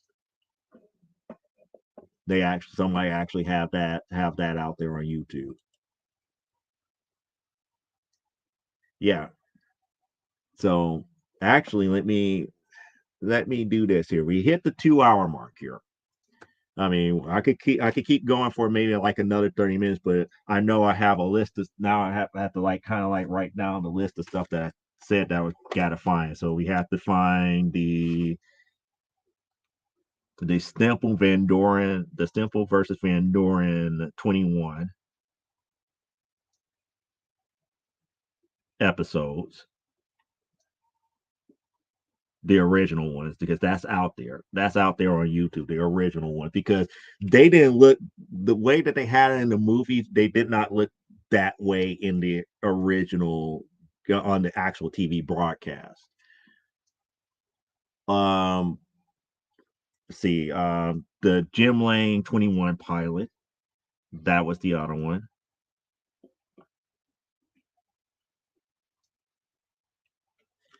Have you ever seen the Nipsey Russell jackpot pilot?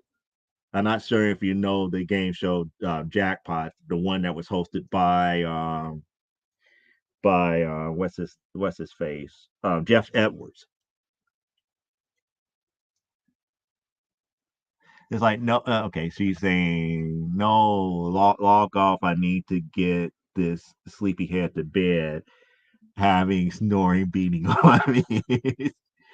Yeah, I need to go potty. Okay, no, but I need to. Okay, yeah.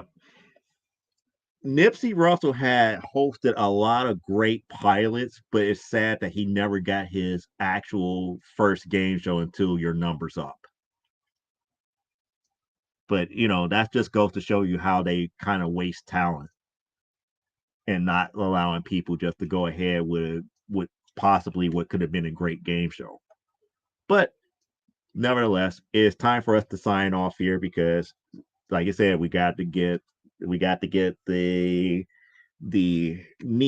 god niece into bed and everything, and we'll be able to talk more about what's coming up over the next week here. Hopefully I will have those packs by then, and I'll be able to kind of preview them before we actually do the whatnot show on the weekend of the 19th. So until then, I'm going to say what I normally say: live life, grow, and be well. And I'll catch you here next week, right here on From the Desk of a Small Press Publisher. Have a good rest of your weekend. I'll see you next week.